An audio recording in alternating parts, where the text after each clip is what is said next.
नमस्ते फ्रेंड, आप सभी का एक बार फिर से वेलकम। और बात करते हैं कि 26/8/24 को आईबीए नेगोशिएटिंग कमेटी का मीटिंग है जो यूनियंस यानी कि बैंक यूनियंस और एसोसिएशंस के रिप्रेजेंटेटिव के साथ होना है। नेगोशिएटिंग कमेटी आईबीए के chairman Shri Rajneesh Karnataka MD and CEO Bank of India के अध्यक्षता में ये मीटिंग बॉम्बे में होगी। और जो लेटर आईबी ने भेजा है उसके हिसाब से रेजिडुअल इश्यूज के बारे में डिस्कशन होना है।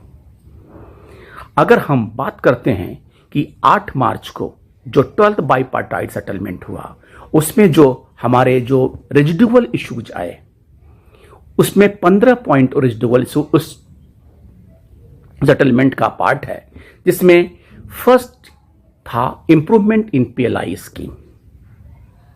वो फाइनल हो चुका।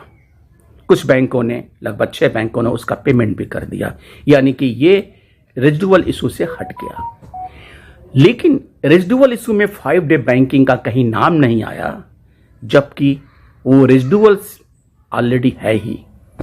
और इस बारे में न यूनियन, न आईबीए, न सरकार किसी ने कोई चर्चा नहीं कर रहे हैं।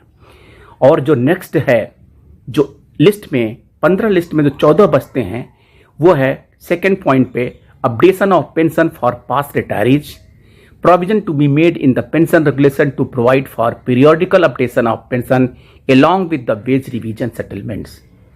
Number 3, improvement in pension scheme. Number 4, payment of gratuity of 1 month pay for each year of service without any restrictions. Number 5, option to join the DA-linked defined benefit pension scheme for employees covered by the defined contributory pension scheme.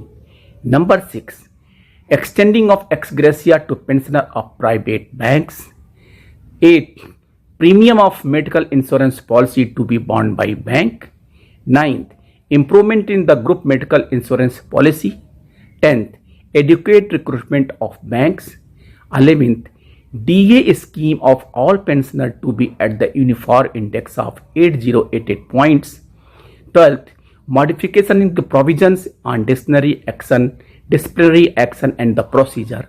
13, inclusion of a special allowance for the superannuation benefit. 14th, allocation of funds to staff welfare fund based on operating profit of the banks. 15th, transport allowance to be paid to the physically challenged, differently abled employees as applicable to the government employees. ये list है। और इसमें अभी जो welfare fund का scheme का allocation था वो डीएफएस ने ऑलरेडी कर दिया है। मैं नहीं समझता हूं कि इसमें कोई और भी इम्प्रूवमेंट या कोई भी मॉडिफिकेशन होने के लिए चांसेस हैं। लेकिन जो इतने पॉइंट मैंने गिनाए उसमें से कौन सा पॉइंट एजेंडा पर डिस्कस होना है, ये आईबीए के सर्कुलर में क्लियर नहीं है। अब 2 घंटे के मीटिंग में क्या डिस्कशन होना है, क्या नहीं होना है, ये यूनियन और आईबीए कमेटी की नेगोशिएटिंग कमेटी, आईबीए की नेगोशिएटिंग कमेटी ही बना सकती है। क्योंकि अब एक मुद्दा जो extending to ex gratia to pensioner of private banks, इसके बारे में चर्चा होने की संभावना हो सकती है। मेडिकल फैसिलिटी के बारे में संभावना बन रही है। लेकिन जैसा कि inclusion of special allowance to for the superannuation benefit की बात है, क्योंकि ये पिछले दफा यूनियन ने कहा था ये सब जुडिस मैटर है, so they will not discuss it, तो उन्होंने एजेंडा में डाल दिया है। लेकिन नहीं ऐसा लगता है कि इस पर कोई डिस्कशन होगा। अब क्या डिस्कस करना चाहते हैं इस रेजिडुअल इशू में, लेकिन सबसे बड़ा मुद्दा जो है वो पेंशन अपडेशन का है।